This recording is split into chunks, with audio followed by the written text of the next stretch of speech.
I always thought I had a good handle on my life. I worked hard, married my dream girl, and took pride in being a solid husband and stepdad. But 2 weeks ago, I felt the ground shift beneath me. I suspected my wife of cheating. I'd seen red flags before but brushed them aside, hoping they were just my imagination. Finally, her irrational anger when I asked her about it convinced me.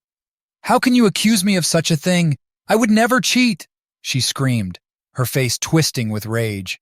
Determined to find the truth, I snooped through her phone and computer but found nothing.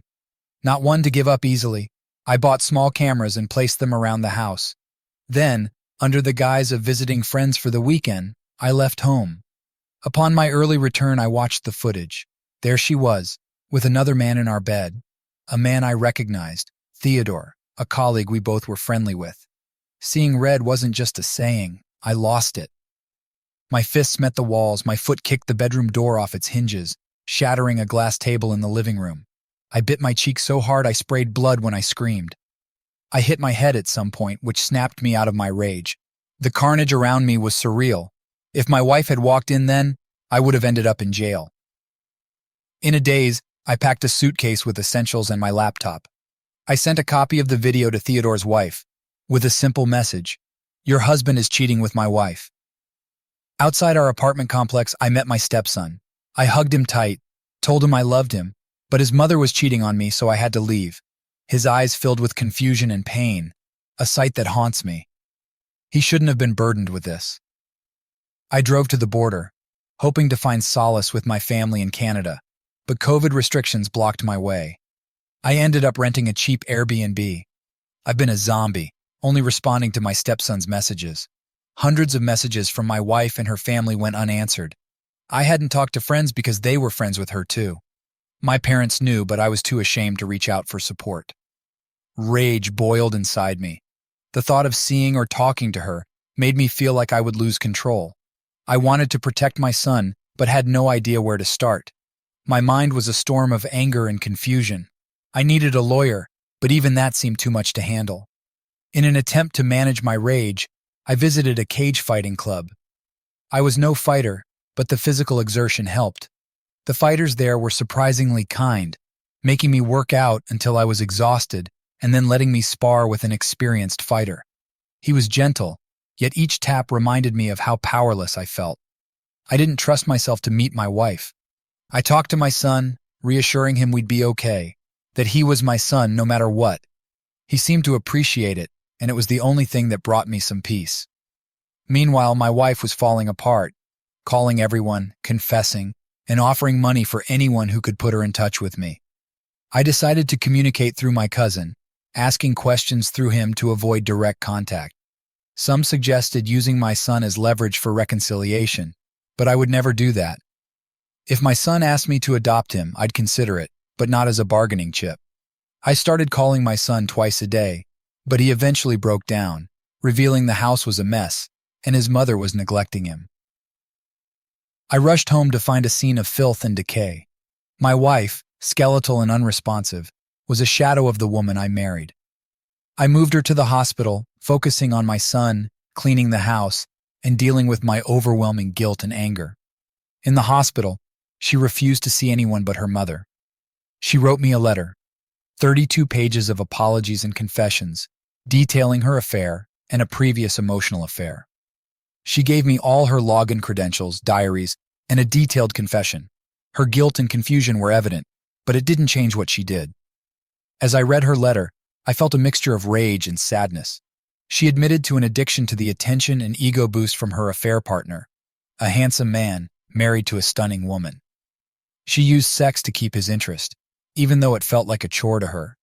She confessed she knew what she was doing was wrong, but couldn't stop herself.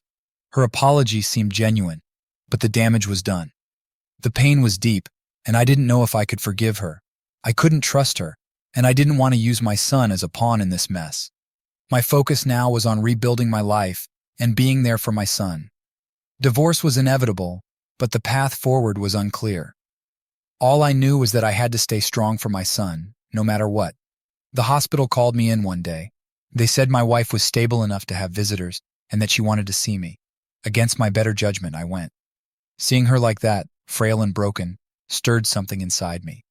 Not forgiveness, but maybe pity, or perhaps a sense of duty, for the sake of our son.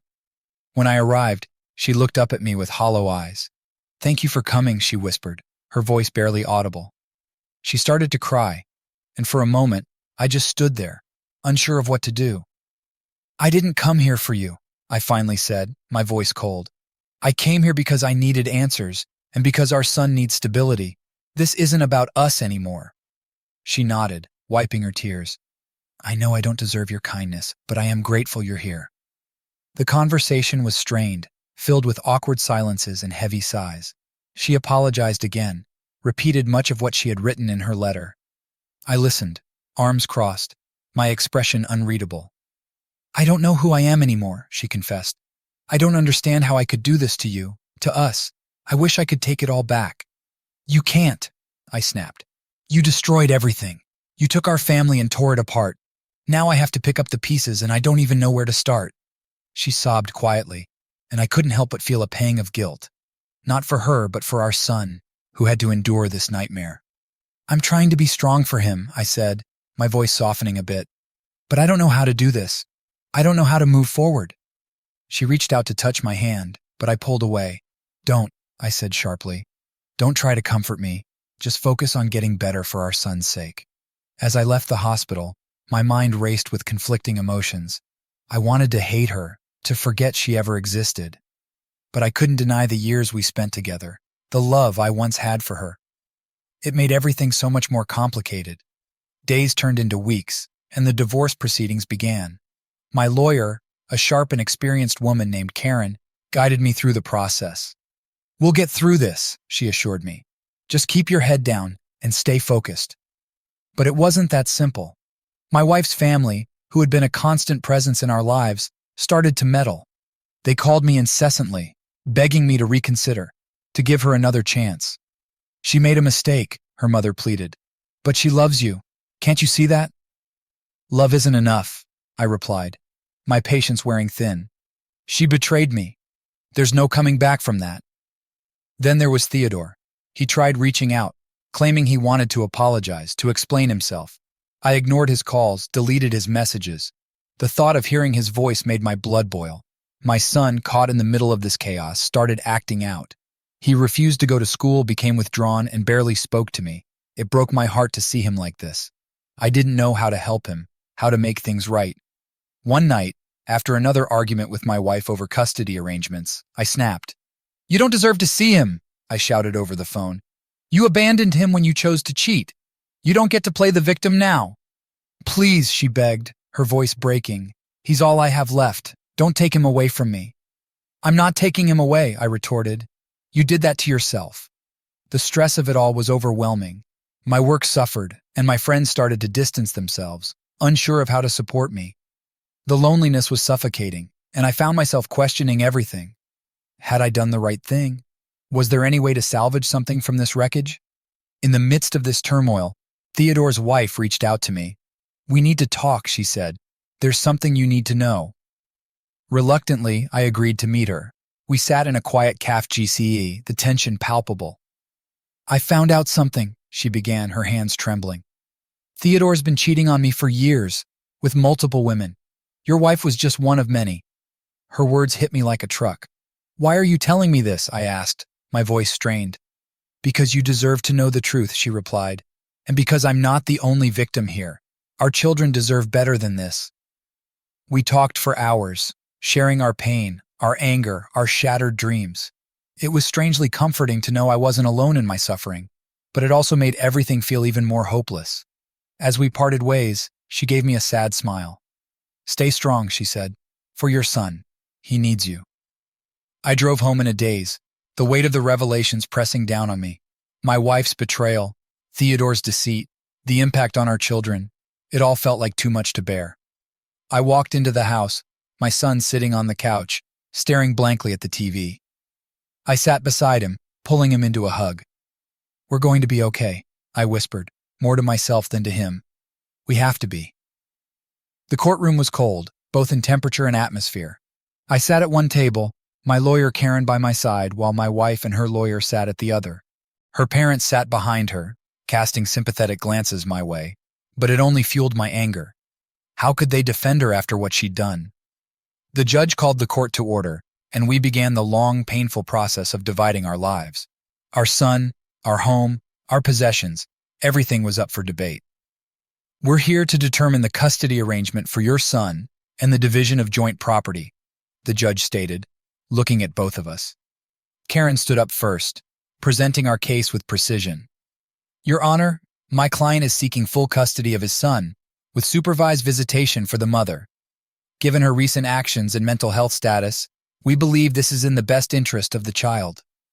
My wife's lawyer, a slick, smooth-talking man named Richard, countered quickly. Your Honor, my client acknowledges her mistakes and is undergoing treatment. She is committed to being a good mother and requests joint custody. The arguments went back and forth, each side presenting evidence and testimonies. Theodore's wife even testified on my behalf, detailing the years of deceit her husband had engaged in, painting a picture of my wife as just another one of his conquests. It was painful to hear, but necessary. The custody battle was the hardest part. Our son was brought in to speak with the judge privately, and the waiting was excruciating. When he emerged, his eyes red from crying, he wouldn't look at either of us. It broke my heart. Next came the division of property. Karen presented a detailed list of our assets, arguing for a fair split, but my wife and Richard had other ideas. We believe Mrs. Thompson deserves more than half of the marital home and joint savings due to her current health condition and the need to provide a stable environment for the child, Richard argued. I clenched my fists under the table. She lost the right to any of this when she cheated, I muttered to Karen, who nodded but maintained her composure. The judge, looking weary, called for a recess. As we stepped outside, my wife's parents approached me. Please, can't you find it in your heart to forgive her? Her mother pleaded. She made a mistake, but she's trying to make it right. I stared at them, feeling a mix of anger and pity. This isn't about forgiveness, I said through gritted teeth. It's about what's best for our son, and what's best is keeping him away from this mess. When we reconvened, the judge announced that a decision on custody would be deferred until further evaluations could be made. The property division, however, was to be settled today. My wife looked at me, her eyes pleading, but I felt nothing but a hollow emptiness. We will divide the marital home equally, the judge declared. Both parties will receive half of the joint savings. Mrs. Thompson will have temporary residency in the home until a final custody decision is made. Mr. Thompson, you will retain ownership of your business assets. It was a blow, but not an unexpected one. As the judge continued to outline the terms, my mind wandered to our son. How was he processing all this? How would he cope with the upheaval in his life? The session ended, and we were left with more questions than answers. As we exited the courtroom, Karen pulled me aside. We need to prepare for the next steps, she said. Custody evaluations, more evidence gathering. This isn't over. I nodded, feeling the weight of the world on my shoulders. The legal battles were far from finished, and each step felt like dragging through quicksand. My wife's family continued their attempts to reach out, to mend what was irreparably broken, but I remained resolute. There was no going back. Days turned into weeks as we navigated the labyrinth of the legal system. Each meeting with lawyers, each court date, drained a bit more of my spirit. My wife, still frail and recovering, seemed to garner sympathy from everyone but me. I couldn't shake the betrayal. The image of her with Theodore burned into my mind. Our son became the unwitting pawn in this war. He was shuffled between evaluators, subjected to questions no child should have to answer. His grades slipped, his once vibrant personality dulled by the strain. I tried to be there for him, to be the stable force in his life, but the chaos of the divorce made it nearly impossible. One evening, as I sat in my makeshift home office, Karen called with an update. The custody evaluator wants to do home visits, she said. They need to see how both of you interact with your son in your respective environments. I sighed, running a hand through my hair. Fine, whatever it takes. The home visit was scheduled for the following week. I spent days cleaning, making sure everything was perfect, wanting to show the evaluator that my home was the best place for my son. When the day came, I tried to act natural, but the tension was palpable. My son, sensing the importance of the visit, was on his best behavior. After the evaluator left, I collapsed on the couch, exhausted. My son sat beside me, his eyes wide and uncertain. "Dad, what's going to happen to us?" he asked quietly. I pulled him into a hug, holding back tears. "I don't know, buddy, but I promise I'll do everything I can to make sure you're okay." The following days were a blur of meetings and preparations for the next court date. Karen remained confident, but I could feel the strain of the battle taking its toll on both of us. My wife's lawyer continued to push for joint custody, arguing that her recovery and willingness to seek help showed she was capable of being a good mother. The court date arrived, and we sat through hours of testimonies and evidence presentations. The judge listened intently, but his expression gave nothing away. When it came time for the custody decision, my heart pounded in my chest. "We have considered the evaluations, the testimonies, and the evidence presented," the judge began. "This is not an easy decision, but my primary concern is the well-being of the child." My wife clutched her lawyer's arm, her eyes fixed on the judge. I held my breath, waiting for the verdict that would shape our futures. "At this time, I am granting temporary joint custody," the judge announced. "Both parents will have equal time with the child while further evaluations and therapy sessions are conducted. A final decision will be made at a later date." The words hit me like a ton of bricks. Joint custody. It wasn't what I wanted, but it wasn't the worst outcome. My wife's face was a mix of relief and sorrow, and for a moment, our eyes met. There was no victory in this, only a prolonged struggle. As we left the courtroom, Karen tried to reassure me. "This isn't over," she said. "We'll continue to fight for full custody. You just need to stay strong." I nodded, but the weariness was overwhelming. The conflict was far from resolved, and the road ahead seemed endless.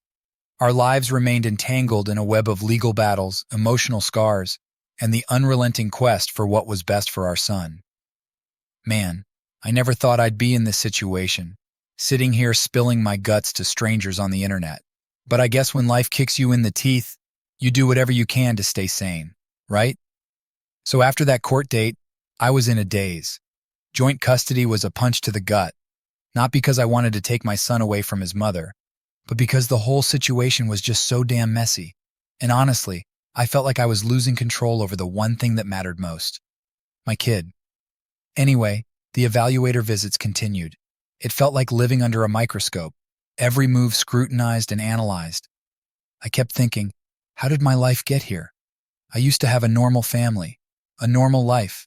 Now every day was a battle just to keep my head above water. My wife, well, she was trying. Or at least, that's what she kept telling everyone. Therapy, medication, heartfelt apologies. It all sounded good on paper, but I couldn't shake the feeling that it was just too little, too late. Every time I saw her, it was like reliving the betrayal all over again. But hey, maybe that's just my anger talking. Hard to tell anymore. One night I was sitting with my son, helping him with his homework. He's a bright kid, smart as a whip, but this whole mess had dulled his spark. He looked up at me with those big eyes and asked, "Dad, why can't we just be happy again?" What do you say to that? I wanted to tell him everything would be okay, but I couldn't lie to him. Instead, I just hugged him tight and said, "We're going to figure this out, I promise." Meanwhile, my wife's lawyer kept pushing for more time, more concessions. It felt like every step forward was followed by 2 steps back. I wanted to scream, to make everyone see how unfair this all was, but I knew that wouldn't help. It was all about keeping a cool head, showing the courts I was the stable one. Then there was the house. Man, that was another nightmare. Splitting the home we'd built together, the place where we made so many memories. It was gut-wrenching. The judge had given her temporary residency, which meant I had to find somewhere else to stay. I ended up in a cramped apartment, surrounded by boxes of stuff I didn't know what to do with. It was a far cry from the home I once knew. We had to sell it, of course. That was the only way to fairly divide the property. But every time I walked through those rooms, packing up my life, it felt like ripping off a bandage. Memories flooded back. Christmas mornings, birthdays, lazy Sundays watching football, all tainted now by what she'd done. Selling the house was supposed to be the easy part, but damn, it was the hardest thing I've ever done. Her family kept trying to reach out too. Her mom would call, leaving these long, tearful messages about how they hoped we could find a way back to each other. It was infuriating. They just couldn't understand that some things can't be fixed with a few apologies and therapy sessions. I didn't have the heart to tell them that their daughter had destroyed any chance of reconciliation the moment she betrayed me. And then there were the financial settlements, dividing the savings, the investments, the debts. It felt like peeling away layers of my life, exposing raw, bleeding wounds. Every negotiation was a reminder of what I'd lost, of what she'd taken from me. Karen was a rock through it all, though. She kept me grounded, reminding me to stay focused on the end goal, securing the best possible outcome for my son and me. Oh, and speaking of lawyers, there was a point where I almost lost it. Richard, my wife's lawyer, kept making these snide comments, like he thought this was some kind of game. One day, after another grueling session of back and forth, I snapped. "Do you think this is funny?" I yelled, my voice echoing through the empty courtroom. "This is my life you're playing with." Richard just smirked, but Karen put a calming hand on my arm, grounding me once again. I went to the boxing gym that evening, needing to blow off steam. Punching that bag was therapeutic. Each hit was a release, a moment where I could let go of the frustration and pain. The guys at the gym had become my support group in a way, listening to my rants, offering advice, or just a cold beer after a tough session. But no matter how hard I tried, the anger never fully went away. It just simmered beneath the surface, waiting for the next confrontation, the next legal hurdle. It was exhausting, this constant state of conflict. And the worst part? The uncertainty, not knowing how it would all end. Would I get full custody? Would my son be okay? Would I ever be able to move on from this nightmare? Every day felt like walking a tightrope, balancing precariously between hope and despair. So here I am, telling you my story. Not because I have any answers, but because sometimes you just need to let it out. Maybe some of you have been through something similar, maybe not. But if nothing else, it's a reminder that life doesn't always go the way we plan. And sometimes, all we can do is keep fighting, keep pushing forward, even when the path ahead is dark and uncertain. Back again with another update. It's been a hell of a ride, and honestly, I'm not sure where this is all heading, but here we go. So after that joint custody decision, things got even more complicated. It felt like every time I turned around, there was another obstacle to overcome. My wife, well, ex-wife now, was still living in the house with our son, while I was stuck in that tiny apartment. Every time I picked him up or dropped him off, it was like walking into a war zone. The tension was thick, and I could see it taking a toll on my boy. We had another court date coming up to finalize some financial settlements. Karen, my lawyer, was prepping me for the worst. "Expect her to fight for more," she warned. "She's going to use every trick in the book to get as much as she can." And she was right. Her lawyer, Richard, was relentless, pushing for a bigger share of the savings and a larger cut from the sale of the house. Richard tried to paint me as the bad guy, claiming I wasn't providing enough for our son, that my anger was creating an unstable environment. It was infuriating, but I kept my cool for the most part. I had to. My son's future depended on it. The day of the hearing, I remember sitting in the courtroom, my stomach in knots. I glanced over at my ex, and she looked as nervous as I felt. When the judge asked her to speak, she broke down in tears, pleading for more time with our son, more financial support. She painted a picture of herself as a loving mother who made a terrible mistake, but was committed to being a better person. It was hard to listen to, knowing what she had done, but I had to remind myself that this was about my son, not about my anger. The judge listened, then turned to me. "Mr. Thompson, how do you respond?" I took a deep breath and stood up. "Your Honor, I'm committed to providing for my son and ensuring he has a stable, loving environment. My ex-wife's actions have made that difficult, but I believe we can find a way to co-parent effectively. However, I also believe that her demands are excessive and not in the best interest of our son." The judge nodded, taking notes. After what felt like an eternity, he finally spoke. "I will take both parties' arguments into consideration and will issue a ruling shortly." And with that, the session ended. More waiting, more uncertainty. Outside the courtroom, my ex's parents approached me again, trying to play peacemakers. "Can't you see how much she's hurting?" her mother asked, tears in her eyes. "She just wants to be a good mother," I sighed, shaking my head. "This isn't about hurting her or punishing her. It's about what's best for our son. He needs stability, not more conflict." Days turned into weeks as we waited for the judge's ruling. Meanwhile, life went on in a strange, limbo-like state. My son was struggling at school, acting out in ways he never had before. I got calls from his teachers, concerned about his behavior. I tried to be there for him, but it was hard when my own life felt like it was falling apart. One evening, I got a call from Theodore's wife. She'd left him finally and wanted to know if we could meet. Reluctantly, I agreed. We met at a small caf GC, and she told me about the final straw that broke her. "He cheated on me with so many women," she said, her voice trembling. But the worst part was realizing that he never felt guilty about any of it. He didn't care about the damage he was causing. We talked for hours, sharing our stories of betrayal and heartache. It was oddly comforting to know that I wasn't alone in this mess. But it also made me realize just how deep the wounds went. "What are you going to do now?" I asked her. She shrugged, wiping away a tear. "Take it one day at a time, I guess. Try to rebuild my life." It was the same for me, rebuilding piece by piece, trying to make sense of the chaos. Every day was a struggle, but there were small victories too. My son and I grew closer, bonding over simple things like cooking dinner together or playing catch in the park. Those moments were like lifelines, keeping me grounded. Back in court, the judge finally issued his ruling on the financial settlements. My ex got more than I thought was fair, but less than she had demanded. It was a compromise, one that left neither of us completely satisfied, but it was something we could live with. The house was sold and we split the proceeds. She moved into a smaller place, and I started looking for a new home where my son and I could start fresh. But the custody issue still loomed over us. More evaluations, more court dates. The stress was unrelenting. My ex's health was improving, and she was fighting harder than ever for joint custody.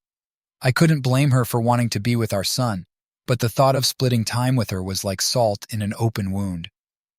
One night, after another long day of work and stress, I sat on the couch with a beer in hand, scrolling through old photos on my phone, pictures of happier times before everything fell apart.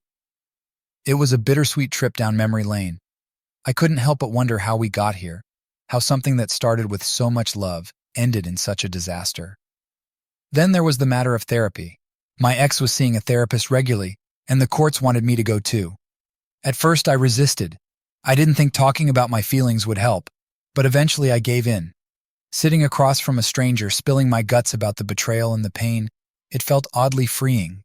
It didn't fix anything, but it helped me start to process the chaos. In one session, the therapist asked me, "What do you want for your future?" It was a question I hadn't really allowed myself to think about. I'd been so focused on surviving day to day that I hadn't considered the long term.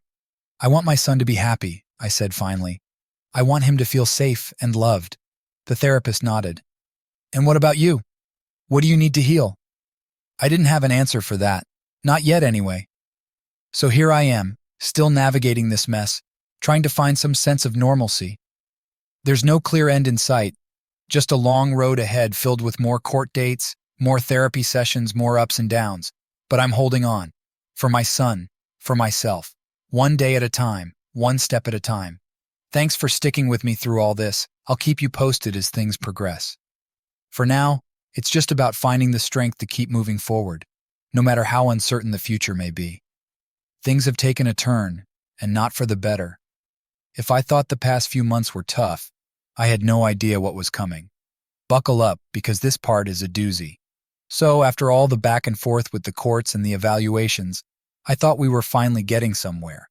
My ex seemed to be making progress, and I was cautiously optimistic that we could at least co-parent amicably. But man, was I wrong. It started with small things. My son would come back from her place with new toys, expensive ones that I knew she couldn't afford on her own. He mentioned she had a new friend who was really nice and bought him things. It made me uneasy, but I didn't want to jump to conclusions. Maybe she had found someone and was moving on. As long as my son was happy and safe, that was all that mattered to me. Then one day, I got a call from Karen. "We need to talk," she said, her voice tense. We met at her office and she laid it all out for me. "Your ex has been using her new boyfriend's money to buy your son's affection," she explained. "And that's not all. She's been bad-mouthing you to him, trying to turn him against you." I couldn't believe it. I felt the anger bubbling up inside me. "Are you serious?" I asked, trying to keep my voice steady. Karen nodded. We have evidence, text messages, recordings. It's all there. I was livid. How could she do this? How could she use our son as a pawn in her twisted game? I stormed out of the office, needing to clear my head. I couldn't believe the woman I once loved was capable of such manipulation. Later that night, I sat my son down. Hey, buddy, can we talk? I asked, trying to keep my voice calm. He looked up at me with those big, innocent eyes. Sure, Dad. What's up? I took a deep breath. Has Mom been saying things about me? Things that make you feel confused or upset? He hesitated, then nodded slowly. Yeah, she says you don't love us anymore, that you're too busy for us. It felt like a punch to the gut. That's not true, I said, my voice trembling. I love you more than anything. You know that, right? He nodded, but the doubt was there, planted by his mother. I hugged him tightly, feeling helpless and angry. The next court date couldn't come fast enough. I was ready to lay it all out, to show the judge who my ex really was. But then things took another turn. I got a call from my ex's new boyfriend, out of the blue. We need to talk, he said, his voice low and urgent. We met at a coffee shop, and he looked nervous, glancing around as if he was afraid of being seen. What's this about? I asked, my patience wearing thin. He leaned in, his voice barely above a whisper. She's been using me. She told me she needed help, that she was struggling. But then I found out she's been taking money from me to pay for her lawyer, to try to get full custody of your son. I stared at him, trying to process what he was saying. And why are you telling me this? Because I'm done, he said, his face a mix of anger and regret. I thought she loved me, but she's just using me, and I can't be part of this anymore. I didn't know whether to thank him or punch him. Instead, I just nodded. Thanks for telling me. I'll handle it from here. The next few days were a blur. More meetings with Karen, gathering evidence, preparing for the next court battle. My ex was showing her true colors, and it was uglier than I ever imagined. I couldn't believe I had been so blind, that I had lived with this woman, loved her, shared a life with her. When the court date finally arrived, I was ready. Karen presented the evidence, laying out my ex's manipulation and deceit. The judge listened, his expression growing more stern with each revelation. My ex tried to defend herself, but her excuses fell flat. The judge wasn't buying it, and neither was I. For the first time, I felt like we had the upper hand. But even with all the evidence, the outcome was still uncertain. The judge decided to order more evaluations, more sessions with our son to determine what was truly best for him. After the hearing, my ex approached me. How could you do this to me? She hissed, her eyes blazing with fury.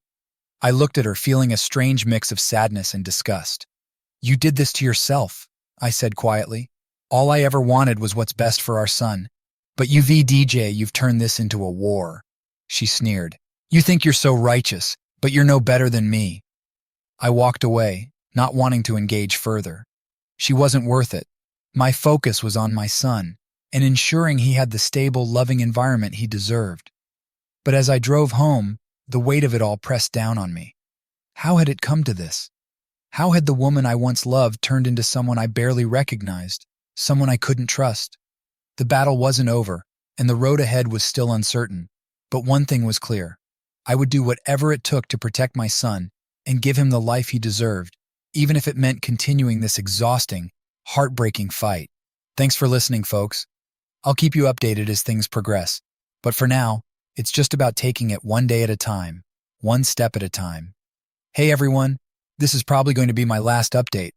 It's been a hell of a journey, and I can't say I'm coming out the other side unscathed, but here we go. After that last court battle, things moved quickly. The judge had seen enough.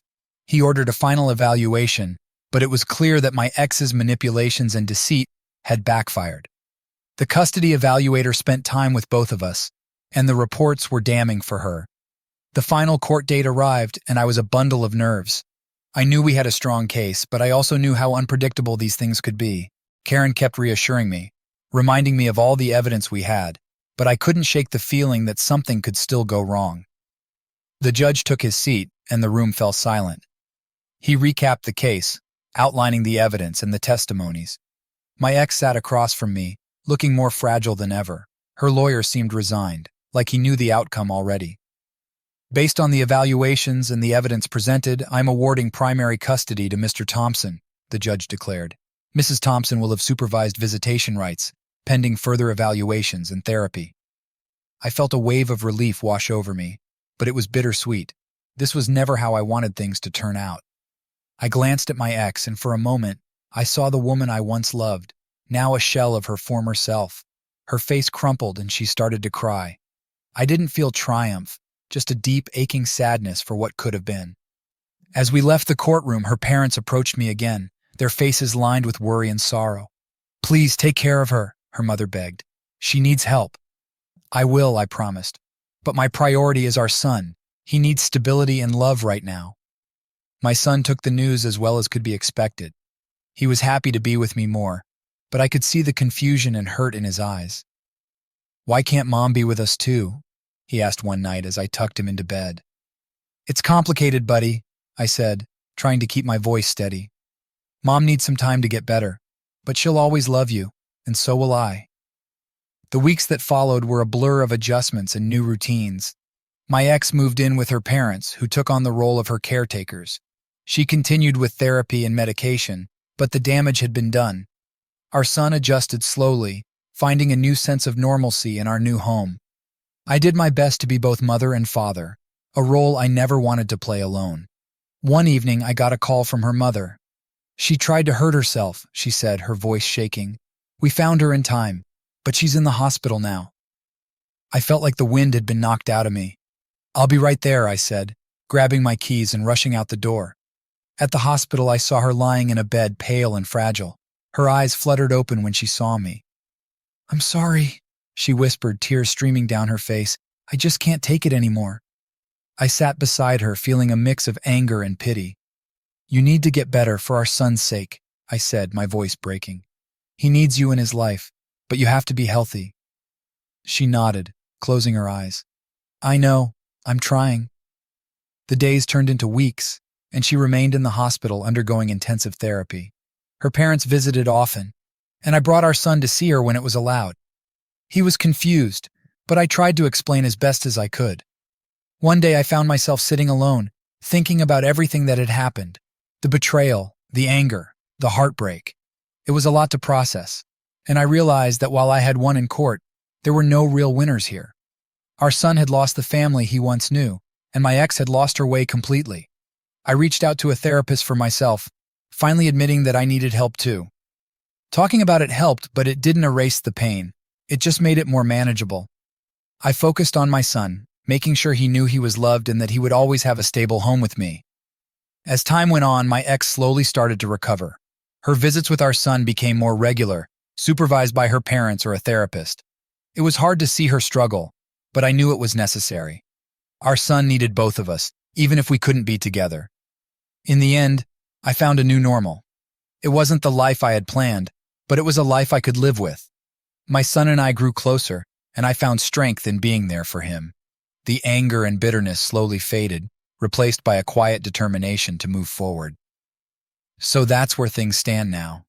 It's been a long, painful journey, and there are still days when it all feels overwhelming. But I'm learning to take it one day at a time, finding small moments of joy and peace amidst the chaos. Thanks for sticking with me through this. Your support and advice have meant more than you know. I'll keep moving forward, for my son, for myself, and maybe even for her. Life goes on, and so must we.